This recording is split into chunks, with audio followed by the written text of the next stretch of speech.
Welcome back to the Gobby Gaffer YouTube channel. And currently we're in the middle of a one club save managing Borussia Monchengladbach. And in keeping with the newfangled presentation style, we're going to get stuck straight in and let's have a look at the season review. And we start with the new arrivals, and we're going to ignore the silly stuff on the left hand side of the screen because all of that needs sorting out, as we know. I mean, why would you sign a player on the basis of the fact that you've got him on a lower wage? I mean, it's a load of rubbish, we all know. So let's concentrate on the right hand side of the screen. So Marcus Leonardo, average rating 7.32. We know what kind of player he's been this season. We signed him for 17 million. He's now worth about 70 million. 42 appearances, 32 goals, 6 assists. Absolutely tremendous season from Marcus Leonardo.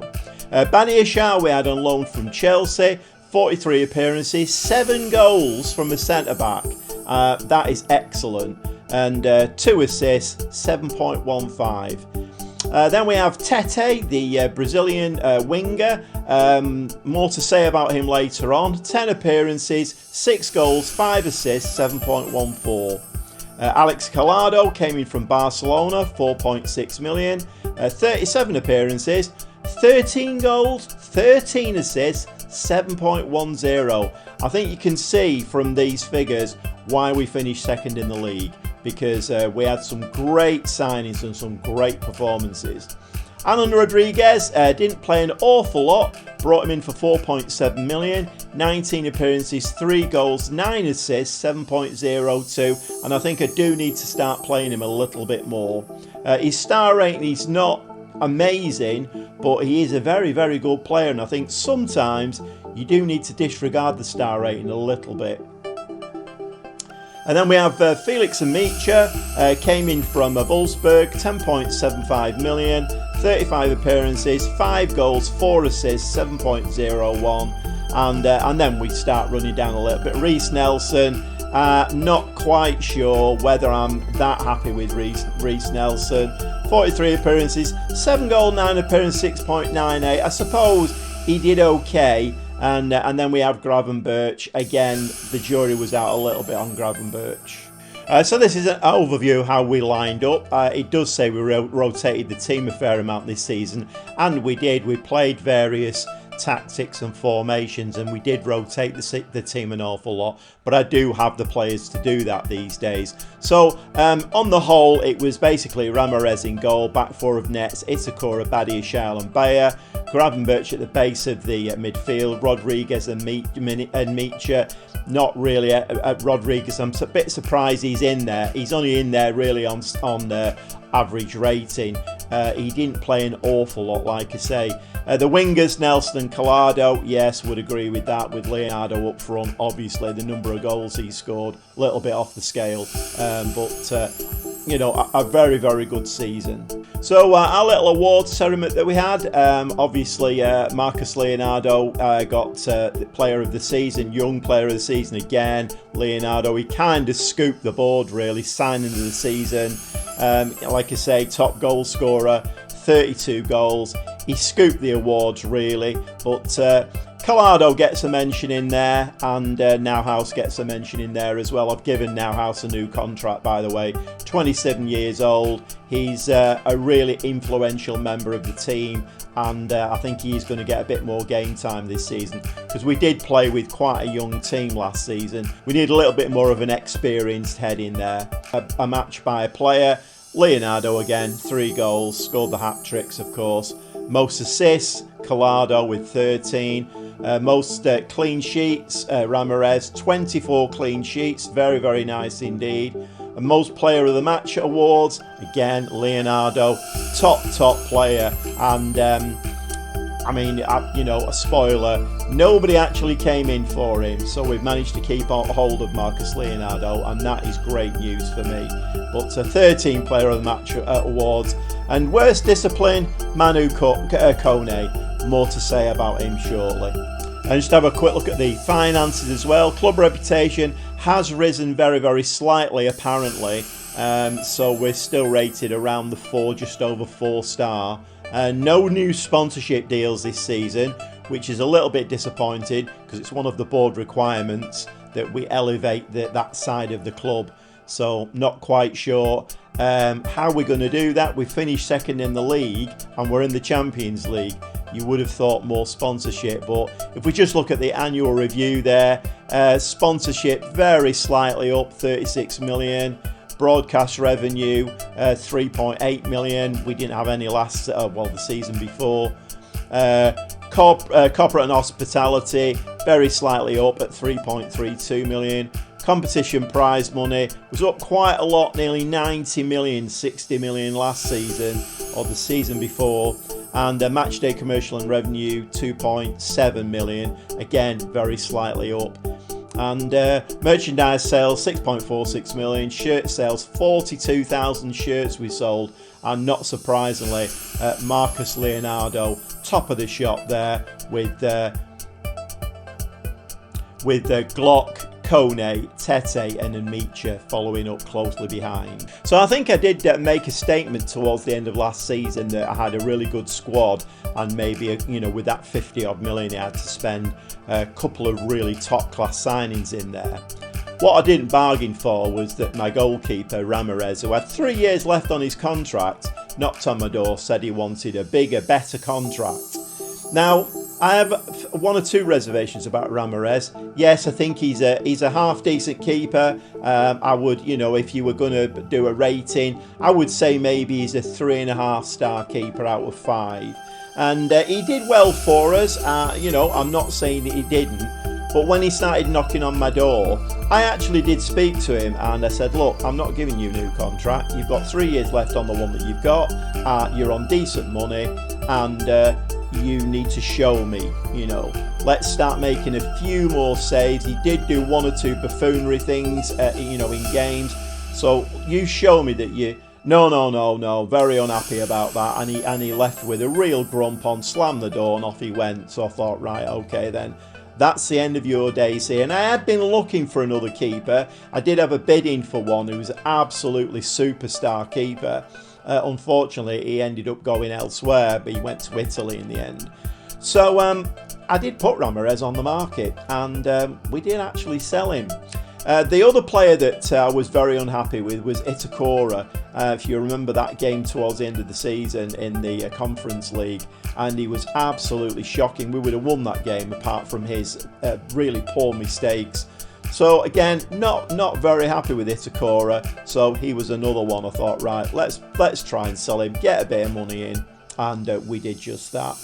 And then the other one, well, there's two actually. Tete, the right winger, he's got a right grump on at the moment. In fact, there's two of them. Agu, the wing back who can play on either side, that brought in the German lad, he's having a right whinge. Now, Agu he's a wing back on support, which is where he's been playing. But the grump on is, I'm not playing him in his preferred position. Go figure. Tete, exactly the same. He's meant to be an inside forward on support, playing him in that position, got a grump on, because I don't really know how this game works sometimes. It messes with my head, as I'm sure it does a lot of you. Anyway, so I've got two players with a grump on, and they may or may not stay around. I'm not quite sure yet. I've done one or two things to try and appease them, because Tete is a very, very good player, as you saw in the new arrivals. Very, very good player. I've not seen an awful lot of Agu yet, but lastly, the last player I want to speak about is Kone. Always had my reservations about him. He was valued up to about 56 million at one point in the season. That dropped to about 26 million. And he was playing regularly. I was moving him around because I didn't know what his best position was. Was trying to DLP, not so great. I was box to box again. He played fairly regular there and did okay. But I think in game you can usually tell, like when I'm giving a commentary, Marcus Leonardo stuck the ball in the back of the net. Collado, a great assist. You can tell Kone's name never came up. The only thing Kone was good at, in my opinion, was getting yellow cards. He got a yellow card in every single game virtually that he played. high aggression. So anyway, in the end I thought, right, okay then, his value's halved, there must be a reason for that. Not particularly happy, so I thought, right, on the transfer list, and he went, and annoyingly now, I think he went to Wolves, and his value now has jumped up to 83 million, and his star rating has gone to like 4.5, 5 star. So whether he was unhappy in this country, unhappy with me, unhappy with, I don't know. He's gone to Wolves, he's happy as Larry, and I sold him for about 29 million. We'll have a look at that in a second. But anyway, so let's get stuck into the transfers. Let's see who we've moved out and let's see who we brought in. So some of these players you will recognise, some you won't. Jonas Kursken, I think he was a young lad, you never really saw him. Elvedi, in the first season I was manager, did play quite a lot of centre-back. But he came to the end of his contract, wanted out, so he went on a free. Stefan Lehner did play at right wing back a fair amount in the first season. He went to Palace on a free.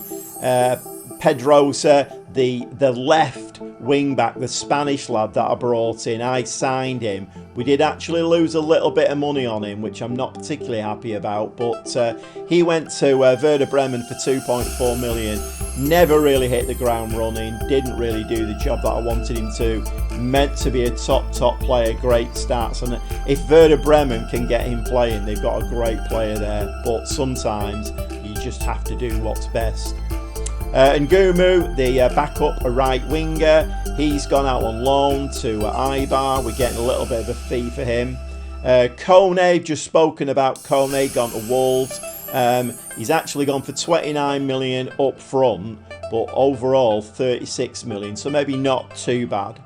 Itakura, as like I say, he went to AZ, and up to 4.2 million we've got for him.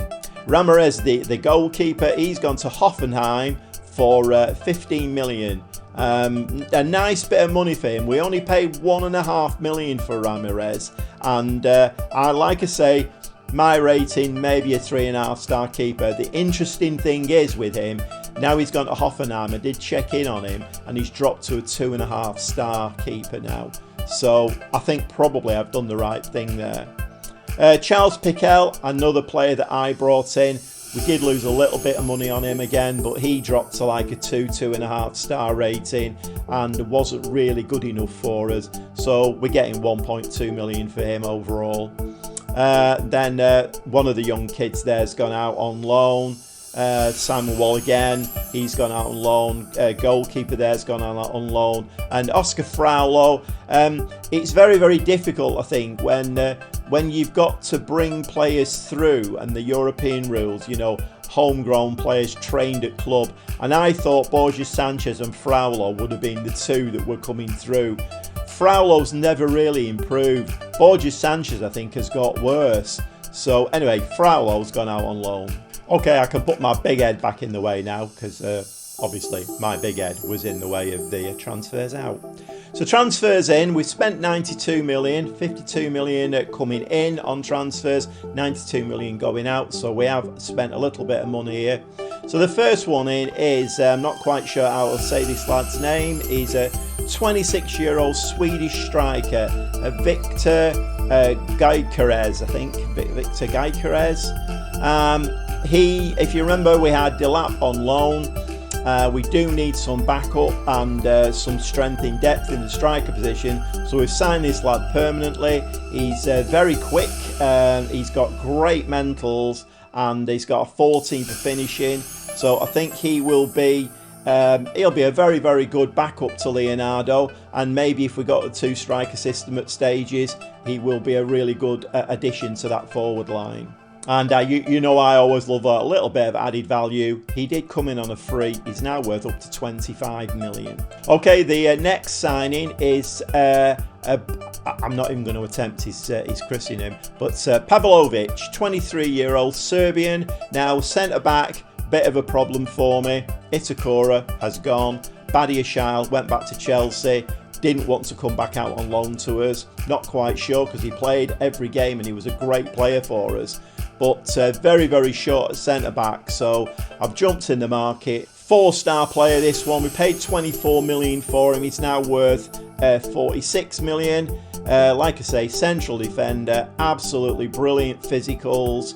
He's 6'4", very left-footed, but I have brought another right-footed centre-back in. He's got a 15 for heading, 17 for jumping reach. Again, you know, I could read all these stats out so you can read those. But, you know, the important ones are, you know, positioning of 17, decisions 14, composure 13. You know, sometimes I think these mental stats get overlooked a little bit. And he is a very, very good player. Marking of 16, tackling of 14. I think we've got ourselves a very, very good player there, and I would be very surprised if his value doesn't increase to like 60 odd million by the end of the season. That's providing he plays okay in the tactic and he doesn't get injured.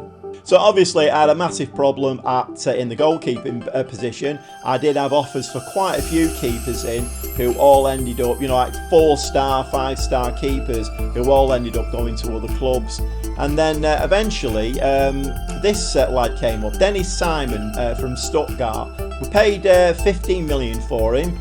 He's not got a great lot of added value, but he is only young. And when I signed him, I thought, right, 18-year-old, 2.5-star with the potential to be 5.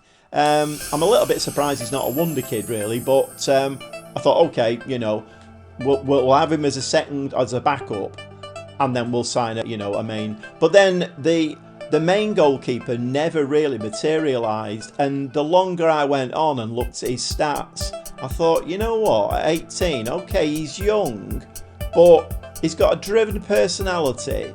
He's 6'3". I mean, if you look at his stats for an 18-year-old goalkeeper is absolutely brilliant.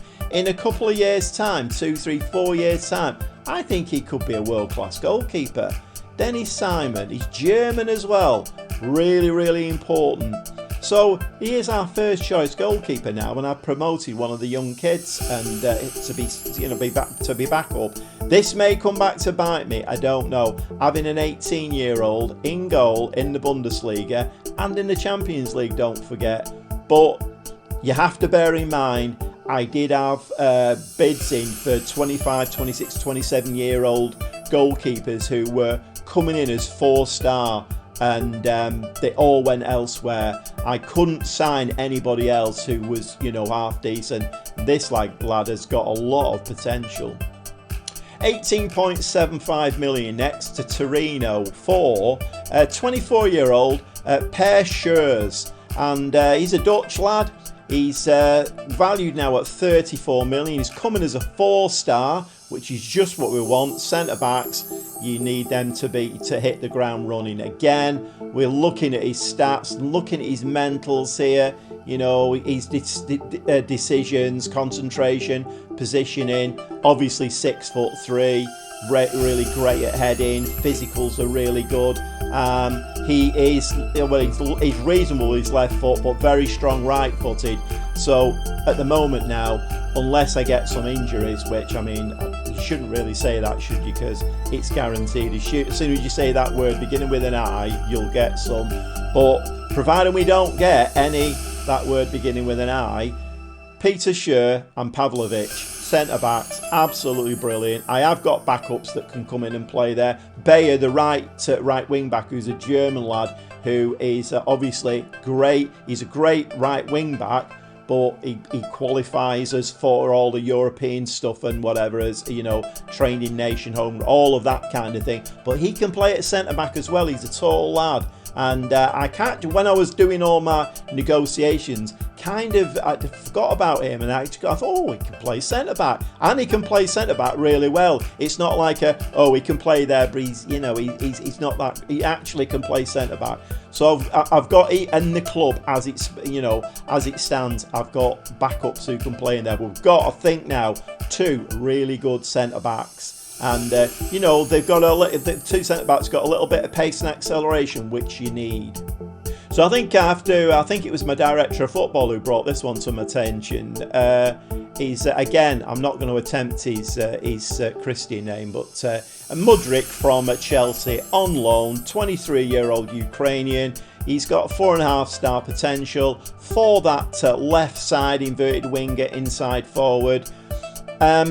Reece Nelson, maybe, you know, once he's learnt the language, maybe he'll settle down a bit more. I don't know. You know, him and Kone were always a little bit, you know, I think sometimes you look at players a bit too much and you're picking out faults, and maybe, you know, he will turn out to be a great player, but he's now got some competition, because before he only had Sanchez, the young kid out there, and I was bringing him on. He did okay, but like I say, his Borja Sanchez, he's only 18, 19.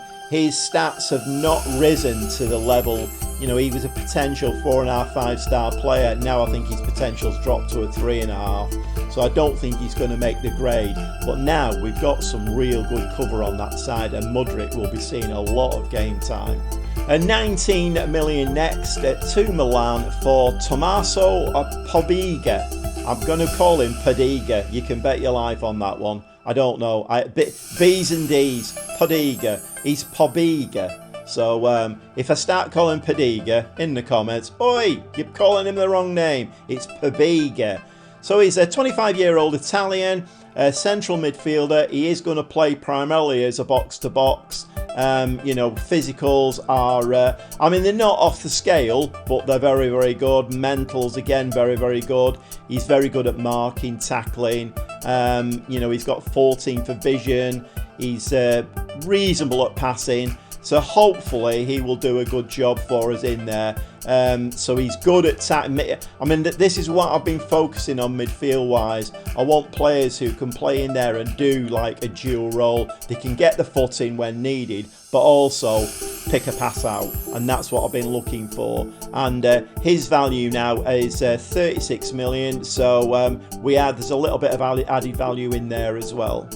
And lastly, for the signings at the moment, we have got a loan signing coming in. I think we have. The director of football's found him. Again, midfield player. Looks very, very good. I have got my director of football looking for players, and most of the players that he brings in are not that great. But this lad looks all right, and but I won't tell you about him until we actually get him.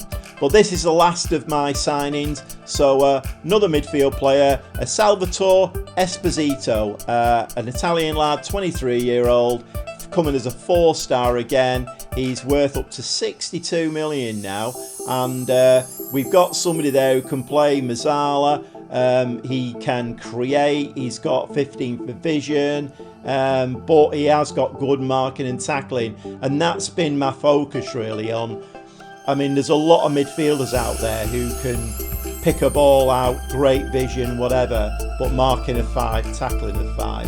So you put them in, and all they can do for you is create. Comes to doing a bit of tackling, not interested. So that's been my focus, trying to get good all-round midfielders in, and not particularly, you know, like he's 23 years old, so he's coming in at just about the right time. You know, he's not a young kid, little bit of experience in there, and he's got really, really good added value as well. So I think we've got a really, really good player here. He will be playing in either of these two positions here. A defensive midfielder, which is kind of going to be my focus this season in that kind of a tactic. We really only have Nauhaus, so we can play this lad in there if needs be.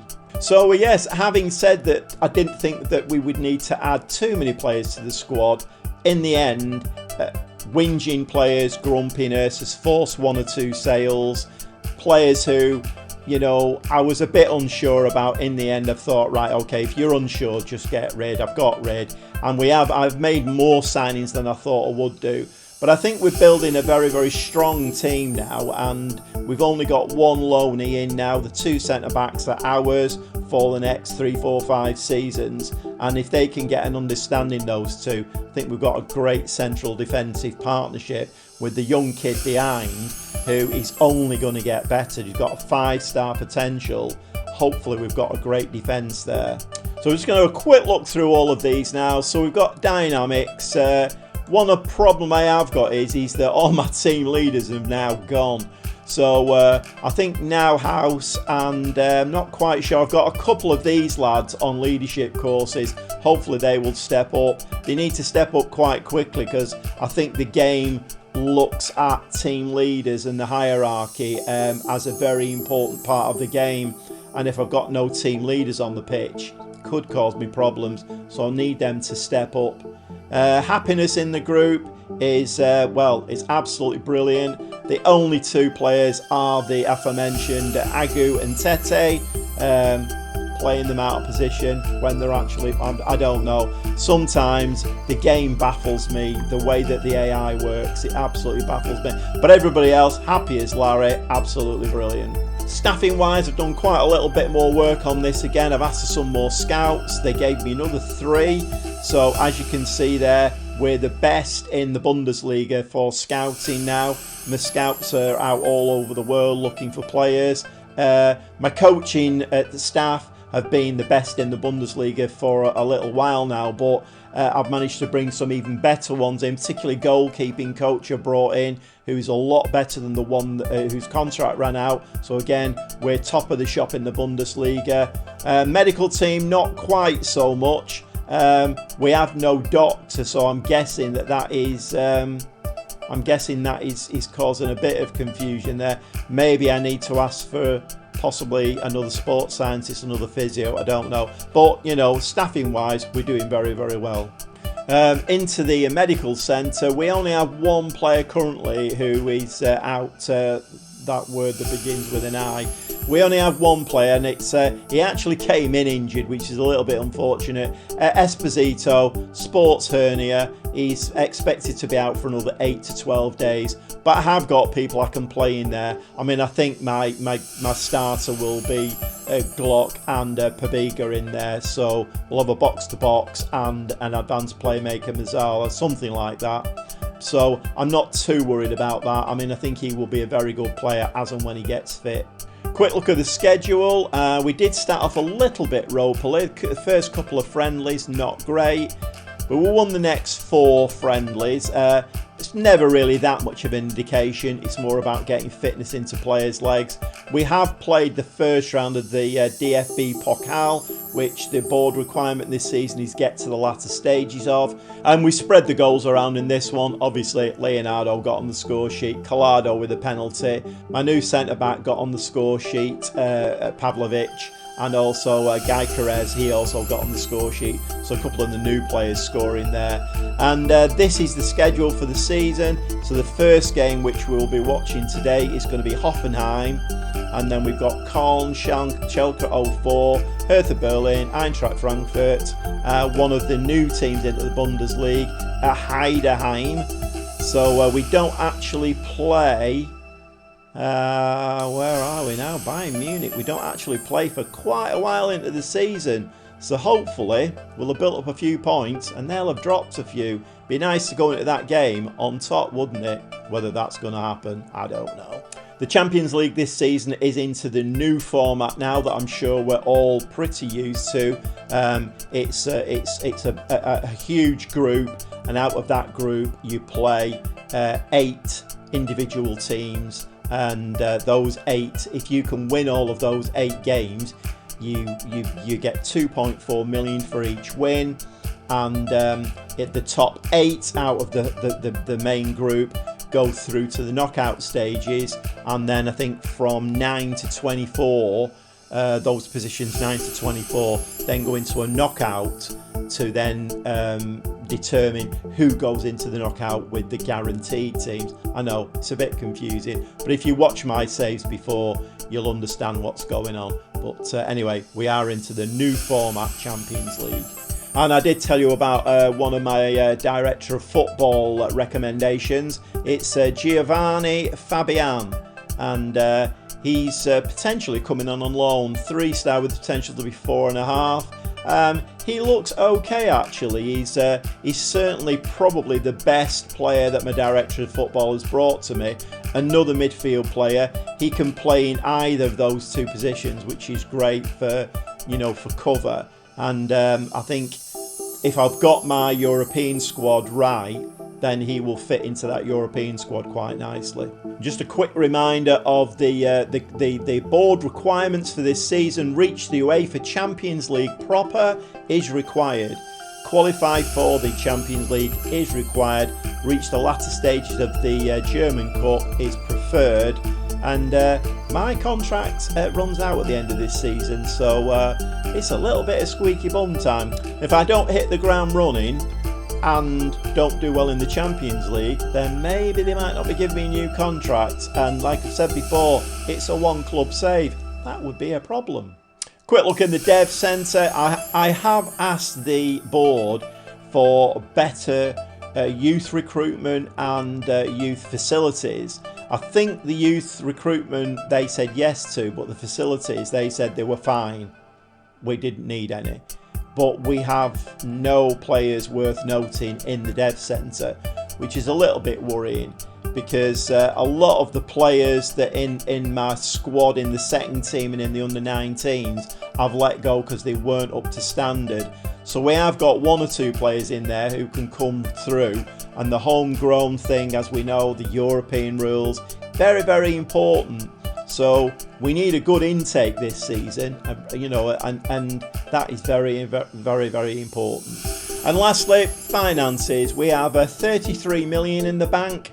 As we know, we have loans to pay back, so that will drop fairly substantially as the season goes on.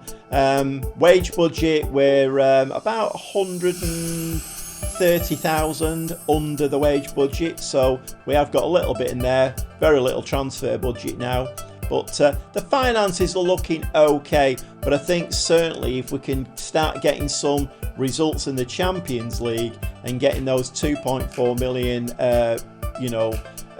inputs, and also the participation money by the end of the season, if we do okay, we should see that overall balance increase fairly significantly. But at the moment it's looking not too bad, and through the summer you're obviously going to see a reduction in this figure here because you've got no income.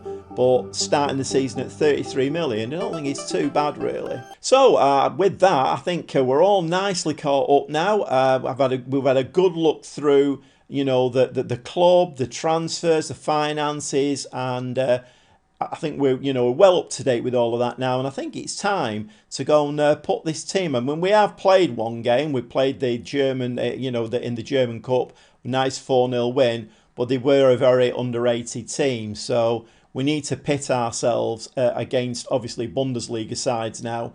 And, well, we're going to do just that now. And I'll see you in the dugout. And let's see how this the new signings and the tactic works out. Let's see if, let's see if I've done the right thing. And let's see if we can hit the ground running. Well, welcome to Hoffenheim for this first game in this new Bundesliga season. So the team is Simon in goal, new young kid. Hopefully he can hit the ground running. The wing backs are Netz and Bayer today. The two central defenders are brand new, Pavlovic and Schurz. We've got Nauhaus at the base of the midfield with Pabiga and Glock in front of him. Two wingers are Nelson and Collado, and Leonardo up front. I'm trying to play, well, not too many of the new players, because as you can see there, you know, Netz and Nelson, Bayer and Collado both play very, very well with each other, or all play very, very well with each other. So I'm not making too many changes at this moment in time. Let's just try and ease the new signings in. When all's said and done, we have got two brand new centre-backs in. And the game kicks off, so who's going to have the early momentum? And it looks like it's Hoffenheim who have the early momentum by quite a margin, really.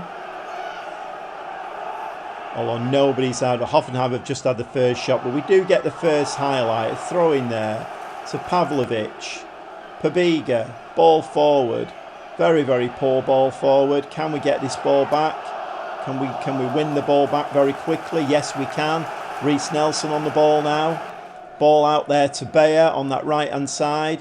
He's charging down there. What's he going to do with this? Gives it to Glock. Glock is going to slide this in. No, he's going to have a shot, and it's gone in the bottom corner. That is a lovely goal.